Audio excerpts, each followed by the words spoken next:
What's going on, my friends? Chris here. I want to bring you all a quick update of Litecoin. Right now we're sitting at $68.11, down about 0.26%. What I want to do is bring you Litecoin here on the 1-day time frame, guys. Basically what's going on right now is we are rejecting off the area of $73 to $74 right here. We have a nice long wick. Bulls tried to push it up into that area and the bears have stepped in. And what you can see is this has been on heavier volume as well. So we're seeing a lot of rejection in this area. And the most important thing that you can look for now is support for Litecoin.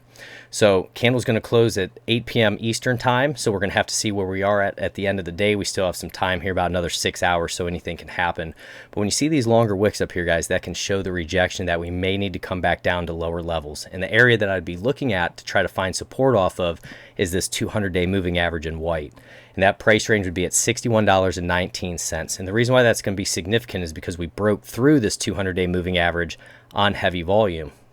And now we want to be able to hold that. We want to prove that this move was real. Okay, and one thing you have to pay attention to, guys, is Bitcoin, because Litecoin can have a nice setup, and if Bitcoin doesn't want to go along with the ride, then it's most likely going to bring Litecoin down and can just destroy your setup. So even if we do go back to this area and we start to find a little bit of support off here, you have to remember that anything can happen with Bitcoin, so always use those stop losses as well. But what you want to see is that retracement back onto that 200-day moving average, and then we'd want to see a bullish candlestick form off this 200-day moving average on heavier volume. Right now we are having heavier volume to the sell side, the bears stepping in at this area.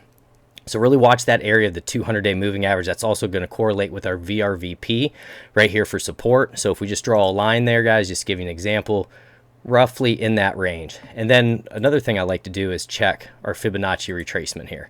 So if we go up to this area, say this is where we get rejected, right back into that range would be that 0.5, and that'd put us back around $61. And that's a common retracement area, that 0.5 and that 0.618, which would be down around $58. So whenever you see Litecoin or Bitcoin, guys, when they really make these moves, always wait for that nice retracement. Don't try to chase it up here unless you're really using a tight stop loss and you're playing like on a 5-minute time frame or something. But always wait for that nice retracement before you buy if you want to continue to go long in the space. Don't just chase up into this area here. Remember, risk management is the most important thing in trading. So right now, our relative strength is going to be at 75. Our VWAP is going to be at negative 1.97. So another reason here, our VWAP has crossed to the negative with this bearish candlestick pattern on heavier volume. So that's a sign right there for you guys that we may pull back a little bit more in the time to come. Our money flow is going to be at positive 1.46 right now. If we get into the 4-hour time frame, also let me know what you guys been doing with Litecoin. Have you been, slowly accumulating Litecoin, dollar cost averaging? Are you trying to trade it? Is it just something you pay attention to from time to time and spin around? I'd love to hear your guys' take down low. So you can see this big rejection, guys, same deal. Heavier volume coming in. VWAP is going to be at negative 15.20. Money flows positive 3.87. So that's something we're going to watch, but same deal, guys. You see how we gapped away in red? This is going to be our 50 moving average on the 4-hour time frame, how we gapped away from that. Many times you'll get pulled back into that. So that's something when you see this big gap of air, it's called catching air. That means the move was really strong and it's most likely going to have to retrace a little bit before it tries to make a move higher if it's going to.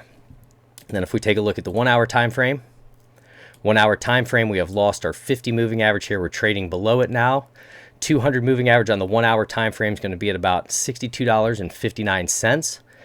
If we take a look at our relative strength, we're at 40. VWAP is going to be at negative 4.68, and money flow is going to be negative 11.62.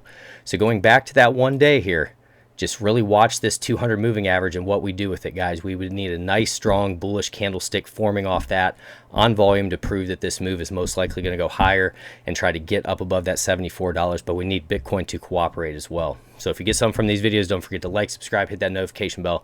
God bless each and every one of you. Be patient out there, my friends.